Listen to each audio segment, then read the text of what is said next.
거룩하시고 복되신 여호와 우리 하나님 아버지, 이 시간도 2000년 전에 사도 바울을 통하여 영감된 말씀을 주셨던 이 말씀, 오늘 우리에게도 동일한 하나님의 말씀인 줄로 믿사옵나이다. 사도 바울의 그 심령, 하나님께서 사도 바울을 통하여 말씀하신 그 말씀 그대로가 이 시간도 우리에게 전해지게 하여 주셔서 우리의 지각을 열어 하나님의 말씀을 알고 깨닫는 시간 되게 하여 주시옵소서. 우리 자신 스스로는 절대로 하나님 말씀을 알지도 깨달을 수도 없사오니 이 시간도 성령 하나님께서 온전히 우리 가운데 역사하사 우리에게 반드시 알아야 할 하나님의 말씀을 알고 깨닫는 시간 되게 하여 주시옵소서. 예수 그리스도의 이름으로 기도하옵나이다. 아멘. 네. 낯서시죠? 마이크가 하나 없어져가지고 마이크가 좀 고장이 났습니다. 하나가 고장이 나서 하나로 하게 됐습니다. 제가 한 두서 달 이렇게 된 것 같은데 좀 점점 심해지고 있는데 이렇게 침이 마르는 좀 그런 지금 일이 일어나고 있거든요. 그래서 일부 예배 때도 이렇게 물을 갖다 놓고 말씀을 전하는데도 굉장히 좀 어려웠습니다. 그래서 여러분 침이 마르지 않도록 기도해 주시기 바랍니다. 자, 교회의 머리 되신 예수 그리스도라는 제목으로 하나님 말씀 증거하겠습니다. 오늘은 하나님께서 이 땅에 사랑샘 교회를 세우신 지 13주년이 되는 그런 기념주일입니다. 저희 교회가 1년 동안 지켜야 할 몇 가지의 절기들이 있죠. 네, 한국 교회를 따라서 그렇게 하긴 하지만 그러나 그 중에 특별히 이렇게 하나님이 이 땅에 교회를 세우신 날을 기념하여 지키는 것은 가장 의미 있는 일 중에 하나일 것이다. 저는 생각을 합니다. 왜냐하면 우리가 예수를 믿는다라고 하는 것은 성경이 굉장히 다양하게 예수를 믿는 것에 대해서 말씀을 하지만 그 중에서 굉장히 중요한 한 가지 표현이 뭐냐면 바로 몸된 교회로 부르심을 받았다 이렇게 말하는 것입니다. 교회로 부르심을 받았다라고 하는 것을 구원과 연관시켜서 그렇게 말씀합니다. 그러므로 우리가 예수를 믿는다는 것은 그분의 몸인 교회로 부르셨음을 의미하는 것이 되는 것이고 이것은 또한 이러한 교회로의 부르심은 우리는 우리가 흔히 말하는 어떤 우주적인 교회로의 부르심만을 의미하는 것처럼 생각하지만 그렇게 성경을 말씀하지 않고 이렇게 지역교회로의 부르심 또한 하나님께서 우리를 부르셨음을 또한 말씀합니다. 그러므로 우리는 이렇게 우리 사랑샘 교회가 세워진 날을 기념하며 다시 한번 교회가 무엇이고 또 교회로의 부르심은 어떤 것인지 그리고 무엇보다 교회가 나아가야 할 방향과 목적은 어떤 것인지 이것을 바로 이 교회의 머리가 되시고 이 교회의 주인 되신 우리 주님께서 하신 그 말씀을 통해서 다시 한번 확인하고 돌아보는 일들이 있는 것은 굉장히 중요한 일일 것이다 생각을 합니다. 그러므로 오늘 13번째 맞는 우리 사랑샘 교회의 창립 기념일을 맞아서 이러한 우리들의 정체성을 오늘 주신 말씀을 통해서 다시 한번 확인하는 시간이 되었으면 좋겠습니다. 자, 여러분 오늘 우리가 함께 읽은 에베소서 1장 22절과 23절의 말씀은 1장 17절부터 이어지는 사도 바울의 이 에베소 성도들을 향한 이 기도의 거의 결론에 해당하는 말씀입니다.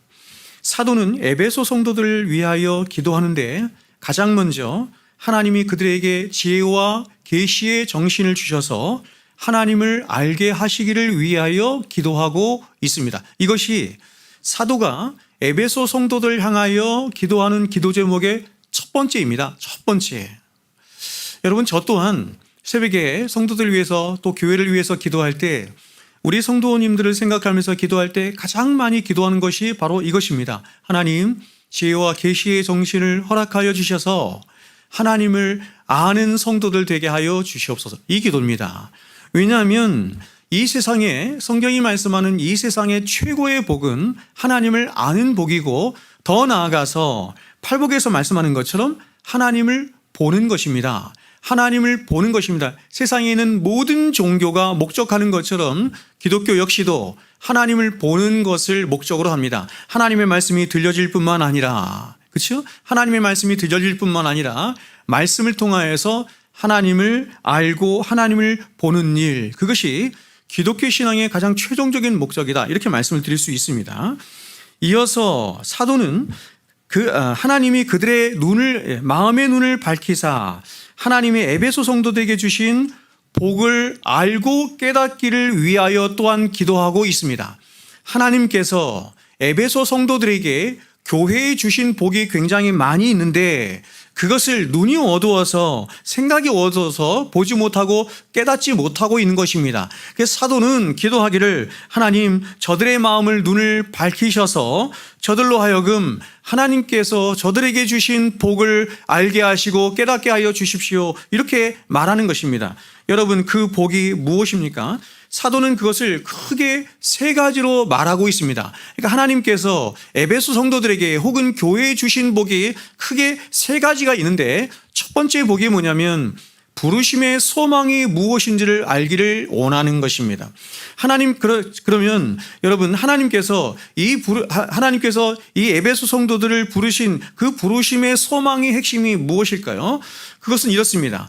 예수 그리스도와 함께 하나님의 후사가 되고 하나님과 영광스러운 교제를 나누며 더 나아가서 하나님께 영광과 찬송을 돌려드리도록 하는 부르심이다, 이렇게 말하는 것입니다. 그런데 이것을 사도는 복이다, 이렇게 말하고 있는 것입니다. 이어서 사도는 하나님이 신자들에게 주신 두 번째 복을 에베소 성도들로 하여금 알기를 원하시는데, 그것이 뭐냐면 성도 안에 갖는 기업의 풍성함이 있는데 그 기업의 풍성함을 알기를 원합니다, 이렇게 말하는 것입니다. 하나님께서 우리를 자녀 삼으셔서, 하나님 당신의 백성 삼으셔서 창세로부터 예비된 오직 예수 그리스도께만, 그렇죠? 예수 그리스도께만 적용되고 예수 그리스도께만 허락하신 그런 창세로부터 예비된 모든 복이 있는데, 그것을, 그렇죠? 그리스도 예수 안에 있는 교회들에게도, 성도들에게도 하나님께서 주시기를 원하셨다. 그러니 그 기업의 풍성함을 알고 깨닫기를 원한다, 이렇게 말하는 거죠. 그리고 이제 마지막 세 번째, 사도가 에베소 성도들을 위하여 빌고 있는 복은 이것입니다. 바로 하나님이 일으키신 어떤 크신 능력이 있는데, 그 능력을 알고 깨닫기를 원한다. 알고 깨닫고 누리기를 원한다, 이렇게 말하는 것입니다. 우리 함께 20절과 21절 같이 한번 읽어보겠습니다. 20절과 21절을 같이 한번 읽어봅니다. 시작. 죽은 자들 가운데서 다시 살리시고 하늘에서 자기 오른편에 앉히사 모든 통치와 권세와 능력과 주권과 이 세상뿐 아니라 오는 세상에 일컫는 모든 이름 위에 뛰어나게 하시고 아멘. 하나님이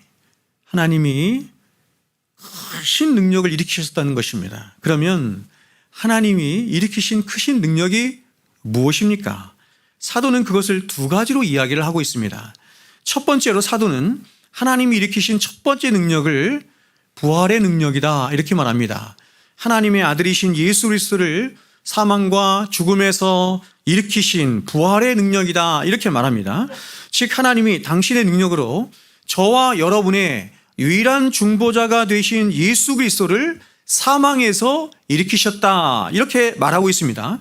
그리고 이어서 사도는 하나님이 일으키신 두 번째 능력을 이야기하는데, 그것은 뭐냐면 바로 그렇게 부활하신 예수 그리스도를 하나님 보좌 우편으로 끌어올리시죠.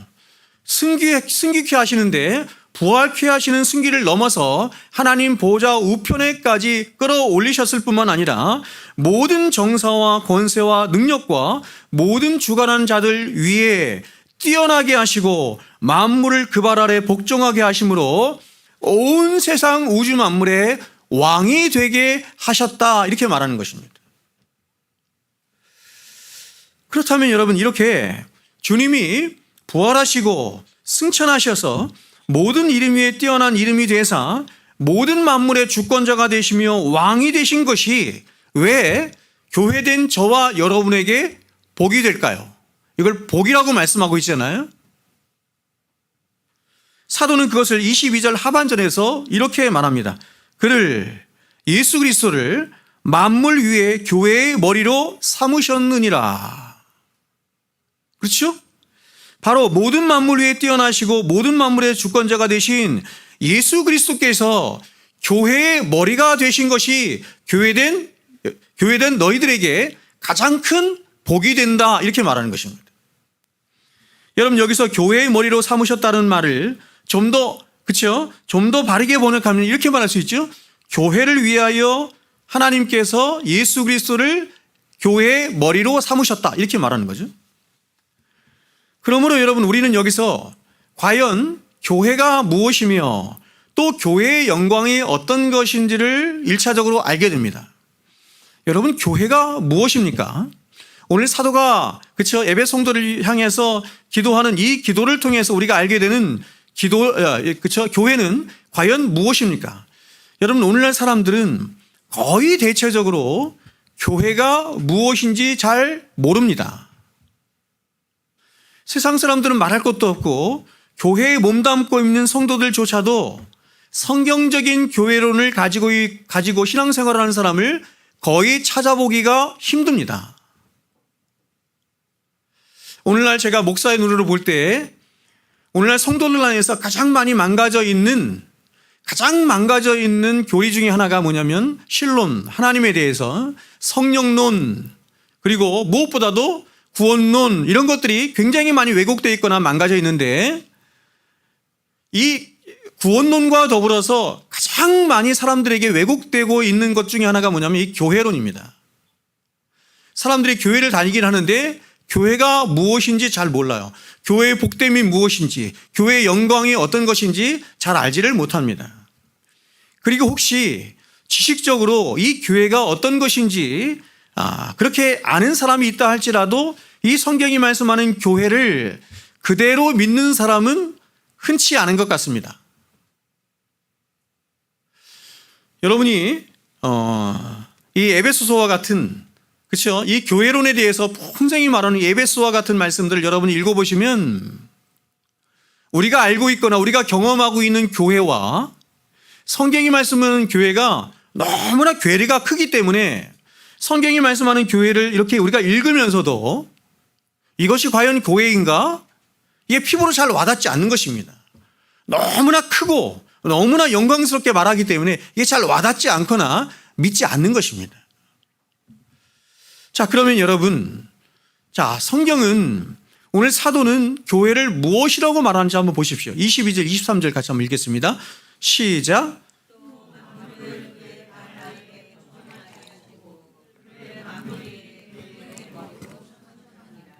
교회는 그의 몸이니 만물 안에서 만물을 충만하게 하시는 이의 충만함이니라. 아멘. 말이 좀 어려울 수 있는데요. 여러분, 교회는 가장 1차적으로 이렇게 성경이 말씀합니다. 교회는 예수 그리스도를 머리로 하는 생명 공동체이다, 이렇게 말하는 것입니다. 교회는 예수 그리스도를 머리로 하는 생명 공동체입니다. 이렇게 건물이 교회가 아니에요, 여러분. 그렇다면 여러분, 왜 하나님은 예수 그리스도를 교회의 머리가 되게 하셨을까요? 이에 대해서 성경은 아까 우리가 말씀드린 것처럼 하나님이 교회된 저와 여러분을 위하여 당신의 독생하신 아들을 이 땅에 보내셨을 뿐만 아니라 십자가에 못 박혀 죽게 하셨죠. 뿐만 아니라 다시 당신의 모든 권세와 능력으로 부활케 하시고 또한 당신의 보좌 우편에 앉히심으로 모든 만물 위에 뛰어나게 하시고 모든 만물의 주권자가 되게 하심으로 그 예수 그리스도의 모든 지혜와 능력과 권세와 은혜와 사랑을 오직 교회를 위해서 온전히 사용하도록 하기 위해서 예수 그리스도를 교회의 머리가 되게 하시고 교회는 그분의 몸이 되게 하셨다, 이렇게 말하는 거예요. 굉장히 영광스러운 말이죠. 이게 믿어집니까, 여러분?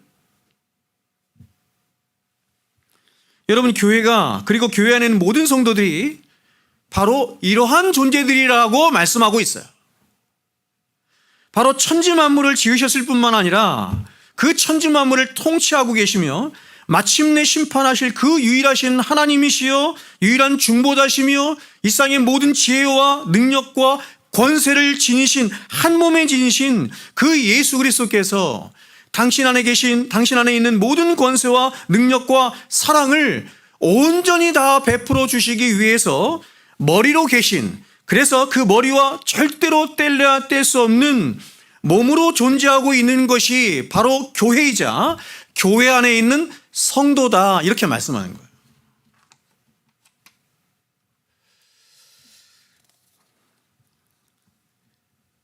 저는 여러분 성경을 읽을 때 때로는 어떤 생각이 들 때가 있냐면 이 성경의 말씀이 너무나 크고 놀랍고 광대해서 이게 잘 안 믿어지는 거야.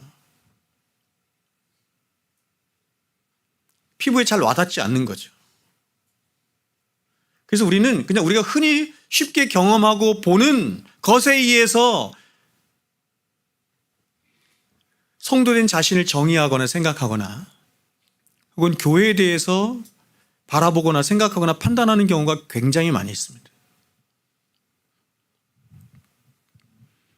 그러나 진리의 말씀인 성경이 교회에 대해서 말씀하는 것은 우리가 생각하는 것과 너무 다르죠.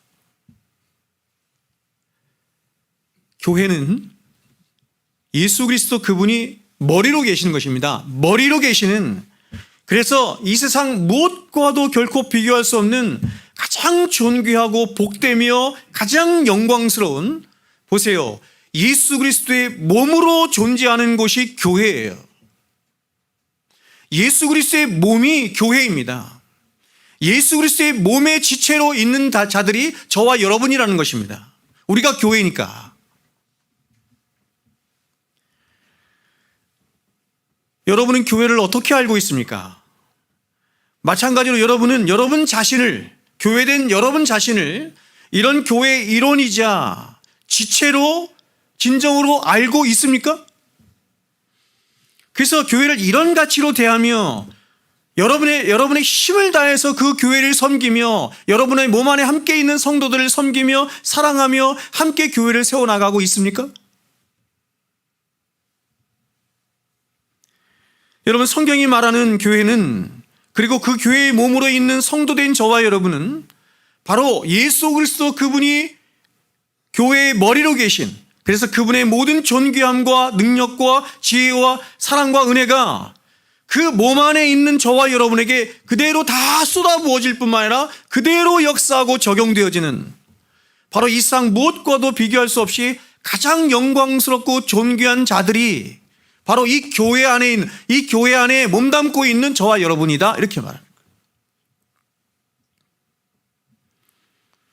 그러므로 여러분, 교회의 몸 안에 지체로 있는 저와 여러분, 우리 자신도 그렇고 다른 성도들도 그렇고 절대로 세상적인 어떤 잣대나 기준만을 가지고 그렇게 쉽게 평가하거나 정의하려고 해서는 안 되는 거예요. 마찬가지로 그러한 성도들이 함께 몸을 이루고 있는 교회 또한 겉으로 보여지고 있는 어떤 외형적인 모습이나 어떤 맨파워만을 가지고 그 교회가 어떻느니 하며 교회를 함부로 평가하거나 말하려고 해서도 안 되는 것입니다. 오늘날 교회 목사들이 이렇게 모여서, 그렇죠? 다 하는 얘기가 그거죠? 당신 교회 몇 명이 모여요? 당신 교회 하는 프로그램이 뭐예요? 다 이런 얘기죠. 성경이 말씀하는 교회와는 전혀 다른 이야기를 하고 있는 것입니다. 전혀 다른 데 관심을 가지고 있는 것입니다. 수천 명이 모이고 수만 명이 모이는 교회라 할지라도 이런 교회의 모습을 갖고 있지 못한다고 한다면, 무엇보다도 교회의 머리로 계신 예수 그리스도가 그 교회의 주인 되시고 왕이 되시지 못한다고 한다면 그것을 어찌 교회라고 할 수 있겠습니까? 수천 명이 수만 명이 모이는 교회라 할지라도 그 성도들이 성령과 진리 안에서 하나됨이 안에 있지 못하다고 한다면, 지체로 함께 있지 못하다고 한다면 그것을 어찌 교회라고 할 수 있겠습니까?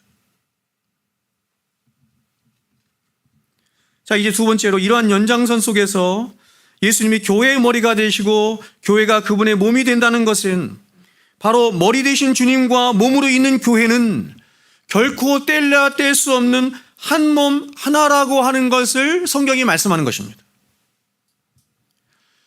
자, 여러분 여기 서 있는 저를 한번 보십시오. 여러분이 저를 보시면 분명 저의 머리가 어디인지 또 몸은 어디인지 구분이 분명히 가죠. 하지만 이렇게 머리와 몸이 구분은 되지만 몸과 머리는 절대로 뗄래야 뗄 수 없는 하나의 유기체로 있는 것입니다. 그러므로 주님이 우리의 머리가 되시고 우리는 그분의 몸이 된다라고 하는 말은 주님과 나는, 예수 그리스도와 나는, 더 나아가서 교회와 나는, 교회와 주님은 절대로 뗄래야 뗄 수 없는 그런 유기적이고 살아있으며 생명 안에 있는 어떤 신비적인 연합 안에 있는 하나이다, 한 몸이다 라고 하는 것을 말씀하는 것입니다. 그리고 이러한 신비적인 연합과 하나됨은 그리스도와 교회의 관계를 넘어서 교회의 몸 안에 있는 모든 지체들에게 그대로 다 적용이 되는 것입니다. 그리고 이렇게 교회의 몸 안에 있는 모든 지체들이 생명 안에 유기체적으로 연합이 가능할 수 있는 이유가 있는데, 그 이유가 뭐냐면 바로 이 연합을 이루신 분이, 다시 말해서 온 몸에, 교회의 온 몸에 생명의 피가 흐르도록 하신 분이 있어요. 그분이 바로 성령님이시기 때문에 그렇습니다.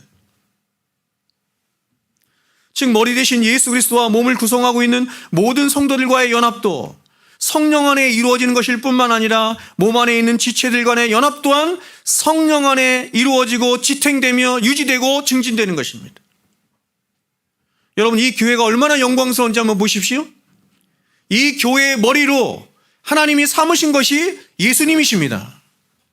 뿐만 아니라 그 예수님의 생명이 교회의 온몸에 관통해서 흐르도록 하시기 위해서 하나님께서 또한 보내주신 분이 있는데, 이 교회 안에 역사하도록 하신 분이 있는데, 영원토록 떠나지 않도록 하신 분이 있는데, 그분이 바로 성령님이십니다.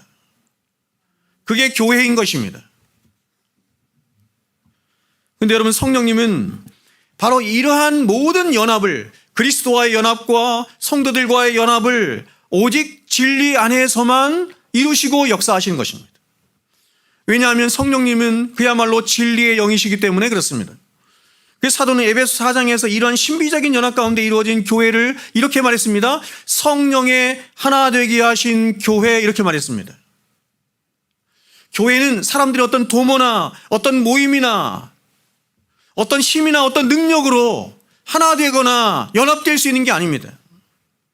교회의 하나됨과 교회의 연합은 오직 성령 하나님으로만 가능한 것입니다. 그러므로 이렇게 모든 참된 연합을 가능하게 하는 성령을 무시하고 진리를 무시한 채 그저 우리 모두 하나가 되자라고 외치는 오늘날의 WCC와 같은 단체들이나 혹은 여러 개의 교단들이 외형적으로 하나가 되는 것을 성경은 절대로 연합이라고 말씀하지 않습니다. 성경이 말씀하는 연합은 성령 안에서의 연합, 진리 안에서의 연합입니다. 퓨리티가 전제된 유니티인 것입니다. 퓨리티가 있지 않은 상태에서 유니티는 사람들의 도모일 뿐입니다. 성경이 말씀하는 참된 연합은 교회의 머리 되신 예수 그리스도와 몸인 교회가, 그리고 교회 안의 모든 지체들이 오직 성령 안에서, 그리고 진리 안에서, 유기성과 통일성 안에서 한 몸 되어지는 것이 바로 성경이 말씀하는 참된 연합인 거예요. 그러므로 여기서 우리는 중요한 교리를 하나 발견하게 되는데, 그것은 가장 1차적으로 이렇습니다. 교회의 머리 되신 주님과 몸 안에 있는 지체로 있는 모든 성도들이 하나의 유기체로 성령 안에 연합되어 있는 것이기 때문에, 쉽게 말하면 한 몸이기 때문에 그렇게 지체들 상호간에 서로를 존귀하게 대하고 사랑으로 대하는 것이 결국 누구를 위한 것이 되는 거예요? 교회 그 몸 안에 있는 나를 위한 것이 되는 것이고, 궁극적으로는 주님을 위한 것이 되는 것입니다. 형제를 사랑하고 형제를 섬기는 것은 결국 누구를 섬기는 거예요? 주님을 섬기고 주님을 영화롭게 하는 것입니다. 그러나 반대로 몸 안에 있는 다른 지체들을 미워하거나 함부로 대하는 것은 결국 자신에게 해를 끼치는 결과를 가져올 뿐만 아니라 그 몸 안에 머리로 계신 예수님을 멸시하는 것입니다. 그래서 성도를 사랑하지 않고 다른 지체들을 사랑하지 않으면서 주님을 사랑할 수 있다? 불가능합니다. 성경은 그걸 불가능하다 이렇게 말합니다. 그러므로 오늘날 많은 사람들이 이야기하는 것처럼 나는 예수님은 사랑하지만 교회는 사랑할 수 없다라고 하는 것은 불가능한 것입니다. 혹은 나는 예수님은 좋지만 교회 안에 있는 저 사람은 도저히 사랑할 수 없다라고 하는 것은 자신이 교회의 몸 안에 있는 지체라는 사실과 더 나아가서 주님이 그 교회의 머리가 되심을 알지 못한 무지와 그 무지로부터 발생한 악한 마음에서 나온 생각인 것입니다. 성도의 성도됨은, 여러분, 성도의 성도됨은 교회의 몸 안에서 발견되어지는 거예요. 그래서 제가 아까 처음에도 말씀드린 것처럼 성경은 우리의 구원을 굉장히 다양한 모습과 다양한 방식과 다양한 시제로 말씀하지만 우리의 구원을 교회로 부르셨다라고도 말하는 거예요. 그러므로 여러분, 오늘날 가나안 성도는 불가능한 것입니다. 몸 밖에 있는데 몸 밖에 있는 부르심은 성경이 지지하지 않아요. 몸 안으로 불려진 것을 성경이 구원이라고 말씀해요. 성도의 모든 정체성은 몸 안에서 발견되어지고 증진되어지고 확립되어지는 것입니다. 하나님이 세우신 법칙이에요.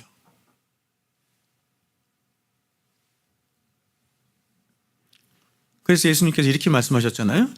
누구든지 제자의 이름으로 이 소자 중 하나에게 냉수 한 그릇이라도 주는 자는 내가 진실로 너에게 이르노니 그 사람이 결단코 상을 잃지 아니하리라.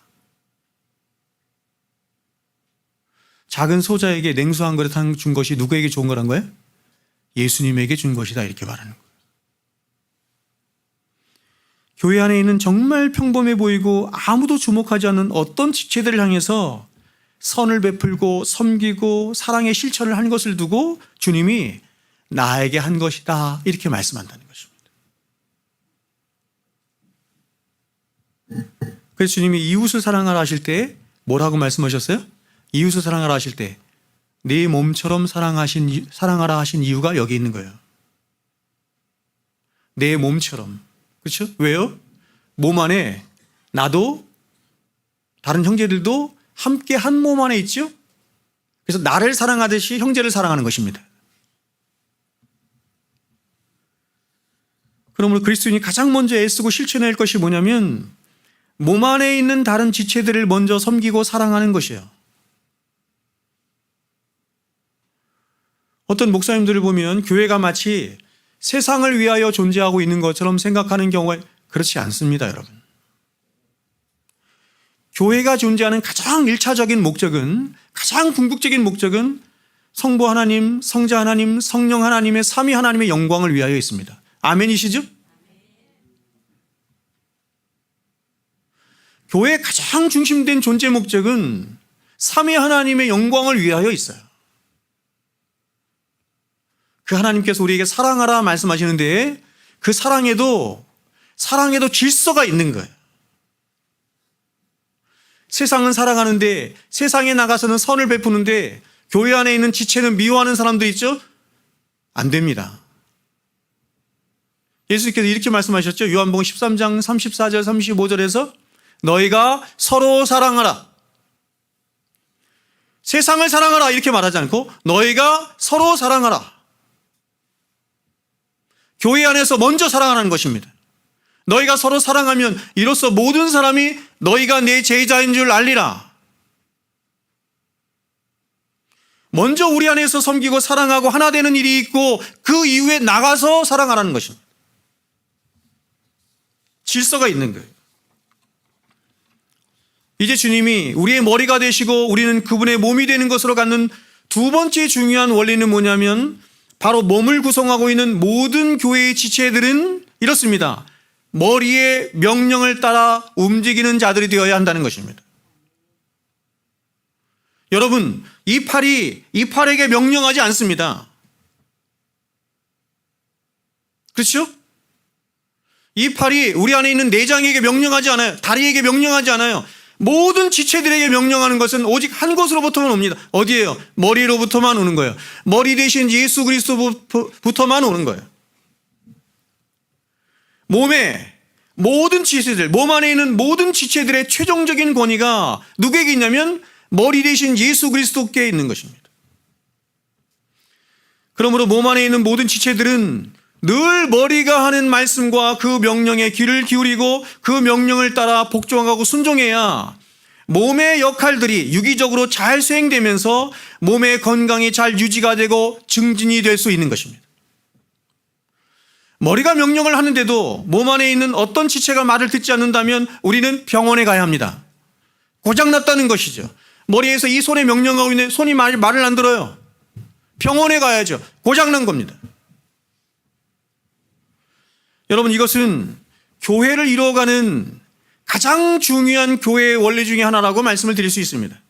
즉 교회는 예수 그리스도께서 몸버려 피 흘려 값 주고 사신 그런 교회이자 그분이 머리로 계셨다는 말은 이런 말이죠. 그분이 교회의 주인이시자 왕이시자 목자로 계신 주님의 교회입니다. 제가 교회를 처음 개척할 때 가장 이름을 짓고 싶었던 이름이 주님의 교회였어요. 너무 많이 지었더라고. 좋은 이름 이미 다 지었더라고. 그래서 주님이 마태복음 16장에서 주는 그리스도시요 살아계신 하나님의 아들이십니다 하는 베드로의 신앙 고백에 대해서 이렇게 말씀하셨죠. 내가 이 반석에 페트라, 이 반석은 뭐냐면 네가 한 신앙 고백 위에 이런 말입니다. 신앙 고백 위에 교회를 세우겠다 하셨는데 그 교회를 뭐라고 말씀하셨냐면 내 교회 이렇게 말씀하셨어요. 내 교회를 세우겠다. 모든 교회는, 모든 참된 교회는 누구의 교회냐면 그리스도의 교회입니다. 그러므로 여러분, 교회는 어떤 유력한 사람의 말이나 혹은 사람들의 회의나 도모를 따라서 세워지거나 움직여서는 안 되고 교회의 머리 대신 주님의 말씀과 명령을 따라서 모든 지체들이 자유자로 서서 마음을 다해서 기꺼이 순종함으로 세워져야 하는 것이 바로 교회인 것입니다. 교회 안에 있는 모든 성도들은 다 자유자입니다. 왜냐하면 예수 그리스도께서 저와 여러분을 해방시키셨기 때문에. 맞죠? 그럼에도 불구하고 교회 안에 있는 모든 성도들은 다 종으로 살지요. 여러분, 우리는 그리스도의 참된 이 정체성이 어떤 것인지 출애굽기 21장에 나타난 사랑에 비춰 스스로 귀를 뚫은 종을 통해서 얼마든지 볼 수 있습니다. 여러분, 이 종은 여느 종들처럼 빛을 탕감하기 위해서 살아가는 그런 비천한 종이 아닙니다. 이 종은 모든 빛을 다 탕감을 받았습니다. 마치 저와 여러분이 예수 그리스도의 공로로 말미암아 모든 빛을 다 탕감받은 것처럼. 그래서 이들은 영원한 자유와 영원한 이 자유를 보장받은 것입니다. 그런데 이 종은 그러한 자신의 권리와 자유를 모두 다 포기한 채 스스로 귀를 뚫고 영원토록 한 사람이 종이 되기를 맹세합니다. 주인에게 찾아가서 나는 이제부터 당신의 영원한 종이 될 것입니다 라고 스스로 문지방에 귀를 뚫습니다. 여러분, 왜 그렇습니까? 그것은 그가 노예된 자신을 위하여 모든 값을 대신 치르시고 스스로 종이 되어 자신으로 하여금 참된 자유자가 되도록 한 그런 자신의 주인을 향한 한없는 사랑의 마음에 비쳤기 때문입니다. 이 종을 자유케 한 자가 누구였느냐? 바로 주인이었던 것입니다. 주인의 사랑, 그 한없는 사랑에 비치게 된 것입니다. 그러므로 이 종은 자유자가 되었음에도 불구하고 그 주인에 대한 한없는 사랑으로 말미암아, 사랑의 빚짐으로 말미암아 스스로 귀를 뚫고 그 주인의 종이 되기로 맹세를 한 것이죠. 그러므로 이 종은 주인의 사랑에 빚진 종이요 은혜에 빚진 종인 것입니다. 여러분, 그리스도인이 바로 이와 같이 예수 그리스도의 사랑에 눈멀어서 스스로 종이 된 그런 참된 자유자인 것입니다. 모든 그리스도인은 이제 예수 그리스도의 대속으로 말미암아 이 세상 누구에게도 그리고 이 세상 그 어떤 것에도 얽매이지 않습니다. 예수님이 오셔서 십자가에 죽으심으로 저와 여러분을 죄에서, 율법에서, 우리 자신에게서, 세상으로부터 해방하셨기 때문에 그렇습니다. 그러나 여러분 어떻습니까? 그러나 그 그리스도인은, 그 예수 그리스도의 사랑에 눈먼 그리스도인은 자신을 자유케 한 예수 그리스도의 희생과 사랑을 알고 그 사랑에 눈멀었기에 그는 자신의 귀를 스스로 뚫는 것입니다. 강요해서가 아니라, 귀를 뚫지 않으면 하나님께서 벌 주실 것이기 때문이 아니라 스스로 귀를 뚫어서 그분을 위해서 평생 동안 종이 되어서 살고자 하는 마음을 갖는 것입니다. 그게 그리스도인입니다. 그래서 사도 바울은 자신의 13편의 모든 서신에서 자신을 소개할 때마다 자신을 가장 영광스럽게 소개한 표현이 뭐였냐면 예수 그리스도의 종된 나 바울이었습니다. 예수 그리스도의 종된 나 바울. 사도 바울이 자신을 소개할 것이 얼마나 많았겠어요. 그렇죠? 13편의 성경을 쓴 나 바울은, 수많은 교회들을 개척한 나 바울은, 가말리엘 문화에서 최고의 학문적인 소양을 닦은 나 바울은, 그러나 그 모든 것을 다 제하고 모든 사람들에게 자신을 소개할 때마다 항상 가장 자신을 영광스럽게 소개한 그 표현은 뭐냐면 예수 그리스도의 종된 나 바울입니다.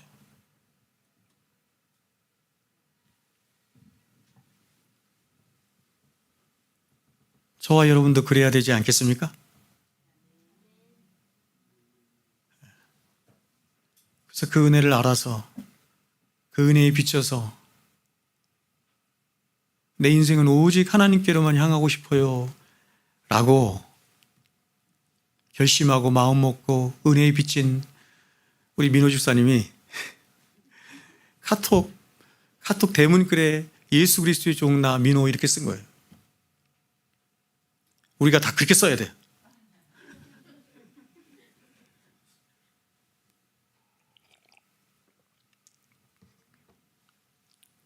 그러므로 여러분, 교회는 절대로 그가 누구라 할지라도 사람이 주인이 되는 것을 허용해서는 안 됩니다. 오늘날 교회들이 얼마나 특정한 어떤 목사나 어떤 특정한 사람들에 의해서 교회가 여러분 좌지우지되고 있는지 모르겠습니다. 여러분, 오늘날 목사들이 하도 교회 안에서 잘못된 권력을 행사하는 일이 있으므로 오늘날 어떤 무리의 사람들은 민주적인 교회를 말하면서 교회의 주인은 회중에게 있다 이렇게 말했습니다. 교회의 주인은 회중들에게 있다 하면서 회중교회를 지향하는 사람들이 일어났습니다. 지금도 미국을 비롯한 서구 구라파에서 그리고 우리나라에서도 침례교를 중심으로 이 회중교회가 굉장히 많이 있습니다.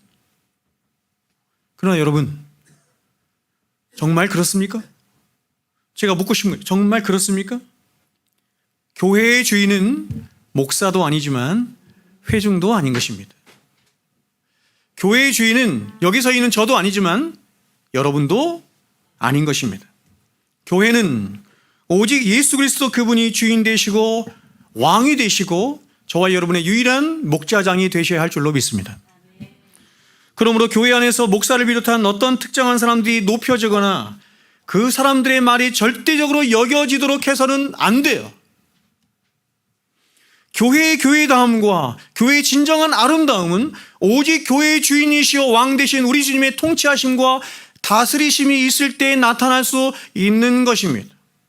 저와 여러분이 끊임없이 감시하며 해야 되는 가장 중요한 일 중에 하나가 뭐냐면, 그래서 이 사랑샘 교회 안에서 오직 주님만 높여지고 주님만 영광 받으시며 주님의 말씀에만, 그 말씀에만 근거로 교회가 세워지도록 해야 하는 것입니다. 교회 대표자로 서 있는 제가 있습니다. 목사. 그렇죠? 여러분의 대표자로 서 있는 우리가 선출한 운영위원들이 있습니다. 교회 목사도 운영위원들도 항상 해야 될 게 뭐냐면 말씀에 깨어 있는 것입니다. 말씀에. 우리들끼리 도모하여서, 그렇죠? 교회 대표자가 되는 운영위원들끼리 그렇죠? 모여서 함께 뭔가를 의논함으로 하는 것이 아니라 그 모든 함께 의논의 경영의 근간에 뭐가 있어야 돼요? 말씀이 있어야 되는 것입니다. 이제 마지막으로 교회에 대해서 말씀하시는 한 가지만 더 보고 설교를 마치겠습니다. 23절 말씀인데 다 같이 한번 읽어보겠습니다. 같이 읽습니다. 시작. 교회는 그의 몸이니 만물 안에서 만물을 충만케 하시는 자의 충만이니라. 아멘. 제가 어떤 때는 이 성경을 보면서 말들이 참 어렵다. 그렇죠? 이게 무슨 뜻입니까, 여러분? 만물을 충만케 하시는, 그렇죠? 만물 안에서 만물을 충만케 하신다는 의미가 무엇입니까? 이 말씀에 대한 해석은 크게 두 가지가 있습니다. 먼저 첫 번째 해석은 칼빈이나 찰스 하치나 핸드릭슨이나 같은 분들이 지지하는 것으로 교회를 주인공으로 삼아서, 교회를 주어로 삼아서 이렇습니다. 교회는 만물을 충만케 하시는 주님을 충만케 하는 곳이 교회다. 이렇게 해석이 되는 것입니다. 이 해석을 풀어 해석했는데 이것도 어렵죠? 이 말은 이런 뜻입니다. 예수님은 자신의 충만함의 근거를, 자신의 완전함의 근거를, 자신의 만족함의 근거를 교회에 갖고 계신다. 이렇게 말할 수 있는 것입니다. 다시 말하면 주님이 교회를 얼마나 절대적으로 여기시고 얼마나 사랑하시는지, 주님은 교회가 없이는 자신은 충만하지 않기로, 혹은 완전하지 않기로, 만족하지 않기로 그렇게 정하셨다, 이런 말이에요. 여러분, 저는 제가 이 말씀을 준비하면서 이 의미를, 그치요? 칼빈이 얘기했을 때 저는 사실 칼빈을 굉장히 많이 따르는 사람이기 때문에 너무 막 감동에 막 겨웠었거든요. 어찌 그렇게 감동을 안 할 수가 있습니까? 주님이 교회를 얼마나 사랑하시는지, 주님은 교회가 없이는 자신은 충만하지 않기로, 혹은 만족하지 않기로, 완전하지 않기로 정하셨다. 그래서 주님은 이러한 충만과 자신의 완전을 위해서 성부 하나님이신 아버지 하나님을 떠나서 누구에게 왔다? 자신의 신부가 되는 교회에 와서 교회와 한 몸이 되었다, 이렇게 말해요. 창세기 1장 24절에서 말하는 저가 부모를 떠나 아내와 연합하여 한 몸이 된다는 말은 결혼을 얘기하는 거예요. 대부분 목사님들이 설교를 그렇게 하지만 예수 그리스도와 교회에 대하여 말하는 거예요. 그래서 칼빈은 이렇게 말했습니다. 하나님의 아들이 우리와 연합되시기까지 그가 어떤 면에서는 그를 불완전하게 여기시는 것이 교회가 지닌 최고의 영예이다. 교회가, 우리의 신랑 되신 예수님께서 교회된 우리와 완전히 연합되기까지 나는 불완전하다, 이렇게 스스로 생각하신다는 거예요. 칼빈이 그렇게 해석을 했다는 거예요.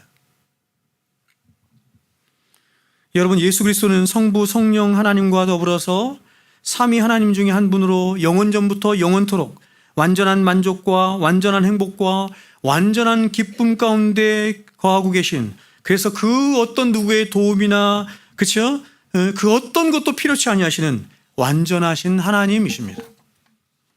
그런데 그분이 교회를 얼마나 사랑하시고 귀하게 여기시는지, 교회를 자신의 몸으로 받으시고, 교회를 자신의 몸으로 받으시고, 그 교회의 머리가 되실 만큼, 그래서 그 교회와 완전히 연합되지 않고는 마치 자신은 완전한 충만을 갖지 못한 것처럼 여겨지는 것처럼 그렇게 교회를 자신처럼 사랑하셨다, 이런 말이죠. 교회를 자신처럼 사랑하셨다, 이런 것입니다. 이게 첫 번째 해석이에요. 두 번째 해석은 교회가 아닌 예수 그리스도를 이번에는 주인공으로 삼아서 해석하는 것입니다. 즉, 교회가 예수님을 충만케 하는 것이 아니라 바로 교회를 충만케 하시는 분이 누구냐? 예수 그리스도시다, 이렇게 말하는 거예요. 그래서 이것을 역으로 교회를 주어놓고 해석을 하면 이런 해석이 나옵니다. 교회란 바로 예수 그리스도 그분의 모든 지혜와 생명과 능력과 영광이 충만히 역사하고 있고 또 역사하고 있는 곳이 교회다, 이렇게 말합니다. 아까 처음에 나눴던 것처럼 예수 그리스도가 가지고 계신 그 신성으로서의 모든 신성의 충만함과 그 모든 지혜와 그 능력이 오직 자신의 몸된 교회를 위하여 충만하게 다 드러내신다, 이렇게 말하는 것이죠. 여러분 어떻습니까? 첫 번째 해석과 두 번째 해석 중에 어떤 것이 옳다고 믿습니까? 저는 두 번째 해석이 옳다고 믿습니다. 왜냐하면 이렇습니다.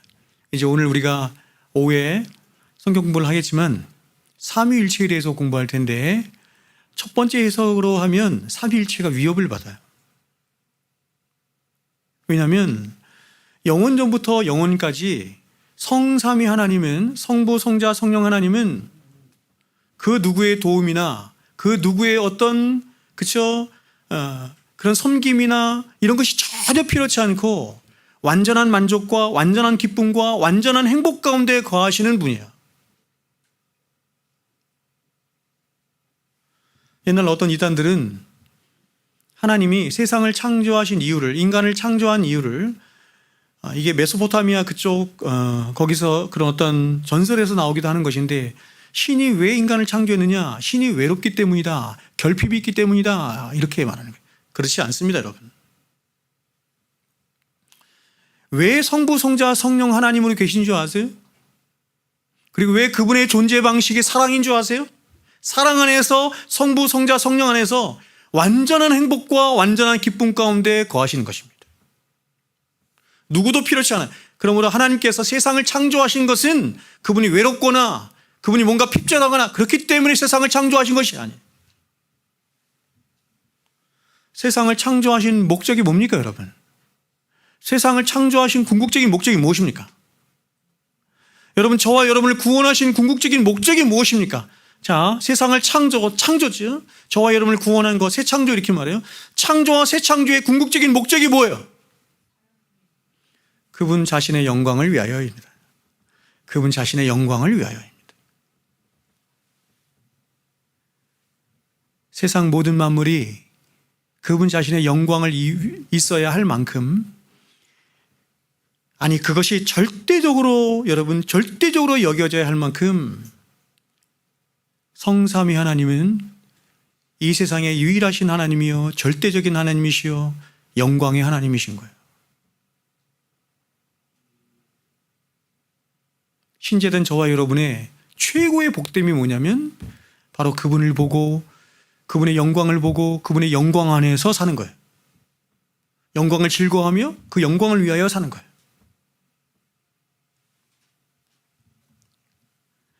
첫 번째 해석이 옳든지 두 번째 해석이 옳든지, 이 본문을 통해서 사도가 전하고자 하는 가장 핵심적인 메시지는 뭐냐면, 교회란 예수 그리스도 그분과 결코 뗄래야 뗄 수 없는 한 몸으로 부르심을 받아 한 몸 안에 연합되어 있는 그런 가장 복되고 영광스럽고 존귀한 자들이다, 이렇게 말하는 거예요. 즉 교회란 신랑 되신 예수 그리스도로부터 모든 사랑과 존귀함을 한 몸에 받는, 그래서 예수 그리스도로부터 이는 뼈 중에 뼈요 살 중에 살이라 하고 하는 고백을 늘 받으며 살아가는, 아담이 하와에게 고백하잖아요. 신랑이 신부에게 고백하잖아요. 그렇죠? 이는 내 뼈 중에 뼈요 살 중에 살이라. 이 고백은 모든 인류가 서로를 향해서 해야 하는 고백이지만 가장 1차적인 고백은 뭐냐면, 신랑 되신 예수님께서 신부된 교회를 향하여 하는 고백을 아담의 말을 빌어서 대신하시는 거예요. 그만큼 예수 그리스도께서, 우리 신랑 되신 예수 그리스도께서 신부된 저와 여러분 교회를 가장 절대적으로 사랑하신다는 표현인 거예요. 그러므로 여러분, 교회된 저와 여러분은 바로 신랑 되신 예수 그리스도의 거룩한 신부라는 사실을 절대로 잊지 말고, 그분과의 완전한 연합이 이루어지는 마지막, 그렇죠? 그 마지막 어린 양의 혼인잔치의 날까지 우리 자신을 오직 신랑 되신 예수님만 사랑하고 그분만을 바라는 거룩하고 성결한 신부로 날마다 지어져 가는 일을 해야 하는 것입니다. 왜 하나님께서 이 땅을 살게 하셨느냐? 이미 창세전에, 에베소 말씀에 보면 창세전에 우리는 이미 하나님 백성이라고 하는데, 그런 창세전에 하나님 백성된 우리를 왜 70년 80년 이 땅의 광야 같은 세상에 두셔서 살게 하셨느냐? 신명기가 너무 정확하게 말하죠. 하나님의 하나님 되심을 알고 예수 그리스도 그분의 그분 되심을 알아서 오직 그분만을 사랑하는 참된 하나님 백성으로 지어져가는 은혜의 장, 그렇죠? 그것을 하나님이 광야로 삼으신 거예요. 광야 같은 이 세상으로 삼으신 거예요. 그래서 여러분, 우리의 이런 인생이 없었다고 한다면, 광야 같은 이 세상이 없었다고 한다면 우리는 하나님을 알 수도 없어요. 하나님을 만날 수도 없어요. 하나님 은혜가 뭔지를 알 수도 없어요. 너무나 놀라운 일 아닙니까? 세상은 하나님의 심판으로 말미암아서 끊임없이 역창조가 일어나는 세상인데, 그런 역창조가 있는 광야 같은 세상 속에서 하나님은 당신의 백성들을 거룩한 신부로 빚어가시는 일을 하신다. 놀라운 일이죠. 제가 예전에도 여러분에게 말씀드린 것처럼 유대인의 혼인은 1년에서 2년 정도 걸렸습니다. 이 기간 동안 신랑과 신부는 육체적인 관계는 갖지 않지만 정혼이라고 해서 이미 결혼한 관계나 마찬가지입니다. 그리고 1년이 지난 후에 이제 성대한 결혼식을 열면서 이제 드디어 신랑과 신부가 합방을 하면서 영원히 하나가 되는 일을 하는 것입니다.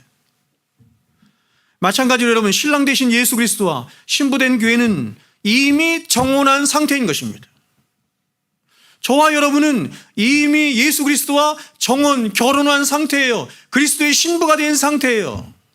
창세전에 그리스도 예수 안에서 우리를 하나님께서 택하셨습니다.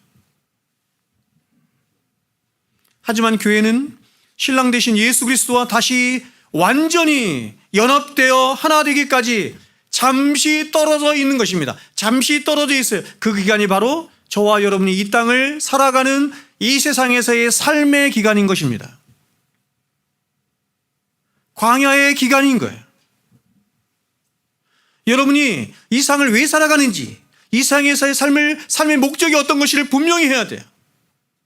그저 먹고 살고, 그저 좋은 대학 나와서, 좋은 직장 가서, 사랑하는 아내 만나서 행복하게, 그거는 세상 사람들이 말하는 것이고, 그 이상의 목표가 있는 것입니다.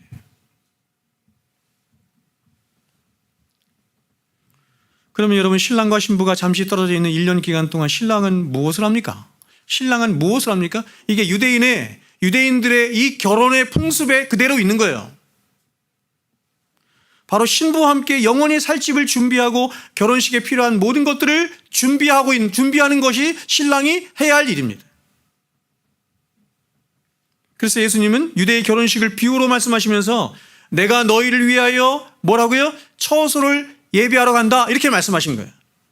신랑 되신 예수님께서 신부된 우리를 위하여 처소를 예비하러 간다. 이것이 여러분 유대인들의 이 결혼 풍습에 그대로 있었기 때문에 얼마나 잘 이해가 됐는지 모릅니다. 그러면 여러분, 신부가 중요하죠? 우리가 신부니까. 신부는 그 기간 동안 무엇을 합니까? 바로 성경에 나오는 슬기로운 다섯 처녀와 같이 신랑을 맞을 준비를 하는 것입니다. 신랑을 맞을 준비를 하는 것은 세간살이를 준비하거나 열심히 일해서 돈을 벌어서 저축하는 것이 아니라 바로 신랑 되신 예수 그리스도, 거룩하신 예수 그리스도를 맞을 준비를 하는 것입니다. 거룩하고 성결한 신부로 자신을 준비해 가는 것입니다. 만일 그렇지 못해서 어리석은 다섯 처녀처럼 기름을 준비하지 못하고 자신을 성결하게 준비하지 않으면 신랑에게 파혼을 당할 수가 있는 것입니다. 여러분, 이 말은 구원받은 사람이 도중에 버려질 수 있음을 이야기하는 것이 아닙니다. 이 말은 하나님이 예수 그리스도의 신부로 택한 자들은 이와 같이 성결하고 거룩한 신부의 자리로 이 크로노스의 역사 속에서 날마다 우리의 신랑 되신 주님께서 우리를 이끌어 가실 것을 말씀하시는 거예요. 그래서 요한계시록 21장에 보면 이렇게 신랑을 위해 준비된 교회, 즉 새 예루살렘 교회를 이렇게 묘사를 했죠. 새 예루살렘 교회입니다. 요한계시록 21장 이렇게 말합니다. 또 내가 보매 거룩한 성 새 예루살렘이 하나님께로부터 하늘에서 내려오는데 그 준비한 것이 신부가 남편을 위하여 단장한 것 같더라. 저와 여러분이 이제 마지막 날에 신랑 앞에 설 날이 올 것입니다. 우리의 신랑 되신 예수 그리스도 앞에 서게 될 것입니다. 그때 여러분, 신랑 되신 예수 그리스도께서 우리에게 뭘 보겠습니까, 여러분? 세상에서 우리가 얼마나 무슨 일을 했는가, 얼마나 많은 공적을 세웠는가, 그거 보겠어요? 아닙니다, 여러분. 거룩한 신부로 지어져 간다는 것을 제가 짧게 요약해서 말할 거예요. 짧게 거룩한 신부로 지어져 간다는 게 여기 다 있습니다.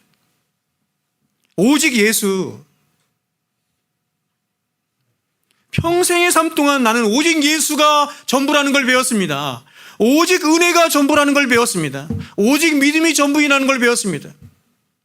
내 삶은 오직 하나님께만 갇혀있는, 오직 하나님께만 영광이 되는 삶이라는 것을 배웠습니다. 그게 거룩한 신부가 갖춰야 할 거룩의 모습이에요.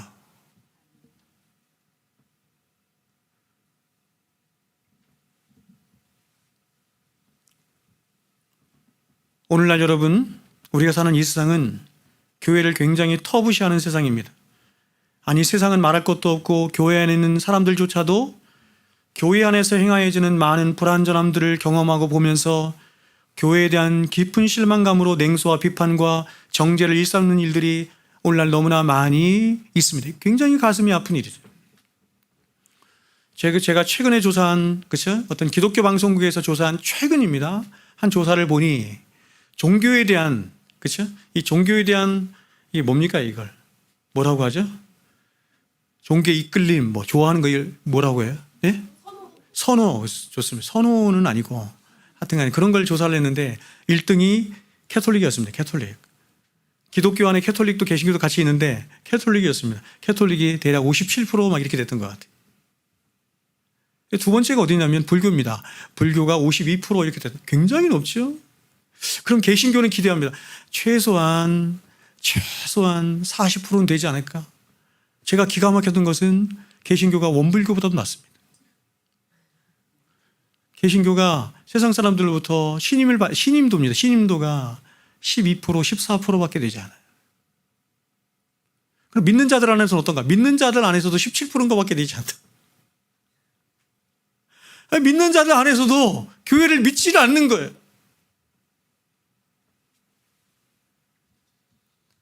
여러분, 우리는 보여지는 것들로만 교회들을 대해서는 안 되고, 주님이, 우리를 구원하신 우리 주님이 교회를 어떻게 보시고 어떻게 사랑하시며 어떻게 존귀하게 하신지를 알아서 우리도 주님과 같은 마음으로 교회를 대해야 할 줄로 믿습니다. 그런 마음으로 교회를 사랑하고 섬기며 교회를 세워야 할 줄로 믿습니다. 오늘날 교회가 그렇게 많이 무너지고 그렇게 다 망가지고 깨어진 가장 중요한 이유는 교회 안에 있는 성도들이 교회를 사랑하지 않았기 때문이죠. 주님의 마음으로 교회를 바라보지 않았기 때문이죠. 누구를 탓하겠습니까?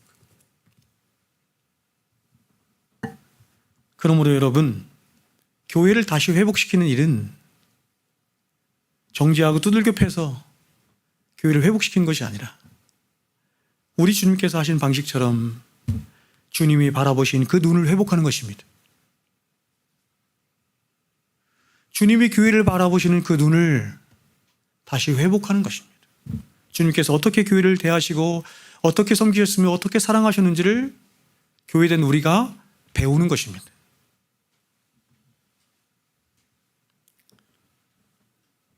우리도 주님과 같은 마음으로 중심을 다해서 교회를 사랑하고 섬길 뿐만 아니라 나의 어떤 희생과 수고를 다해서라도 교회를 끝까지 지키겠다 하는 마음과 다짐들이 있어야 비로소 성경이 말씀하는 성령의 하나 되게 하신 교회가 교회다워지는 일들이 있을 것이다 라고 저는 믿습니다.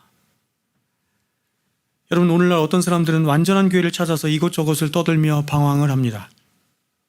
그러나 여러분, 이 세상에 완전한 교회가 어디 있습니까? 또 어떤 분은 나는 교회가 이 정도의 모습을 갖추면 나도 그때 그들과 함께하고 그들을 사랑하겠다 하지만, 그러나 여러분, 그러한 사랑을 어찌 사랑이라 부를 수 있겠습니까? 여러분, 요한계시록에 등장하는 7교회는 이 시상의 교회를 상징하는 교회의 모습입니다. 예수님의 초림과 재림 사이에 있는 모든 교회를 7교회로 요약해서 우리에게 보여주고 있습니다. 그런데 그 교회의 모습들 중에는 주님께 칭찬을 받는 교회들도 있고 책망만 받는 교회들도 있고 칭찬과 책망을 함께 받는 교회들도 있습니다. 한결같이 다 연약하고 부족한 교회의 모습들입니다. 하지만 주님은 그 모든 교회들을 향해서 한결같이 무엇이라 말씀하냐면 내 교회다 이렇게 말씀하는 거예요. 내 교회입니다.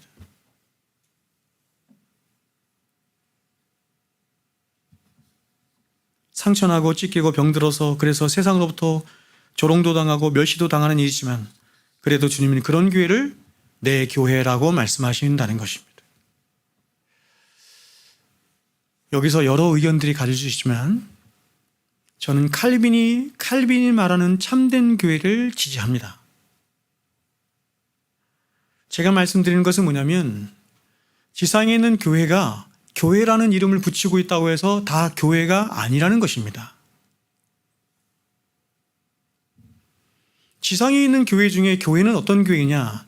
참된 교회가 교회인 것입니다. 성경이 말씀하는 교회를 교회로 알고 그것을 향해서 나아가는 것이죠. 근데 그렇게 나아가다가 때로는 찢기기도 하고 상하기도 하고 상처나기도 하고 이러는 것입니다. 그런 교회를 향해서 주님께서 내 교회 이렇게 말씀하시는 것이지, 진리가 없음에도 불구하고 성경이 말씀하는 교회와 전혀 다른 어떤 마케팅 교회, 신비주의적 교회, 이런 교회를 지향하면서도 그것을 주님께서 내 교회라고 말씀하시지는 않아요. 바라기는 여러분, 저와 여러분에게도 이러한 주님의 마음이 부은 바 될 수 있으면 좋겠습니다.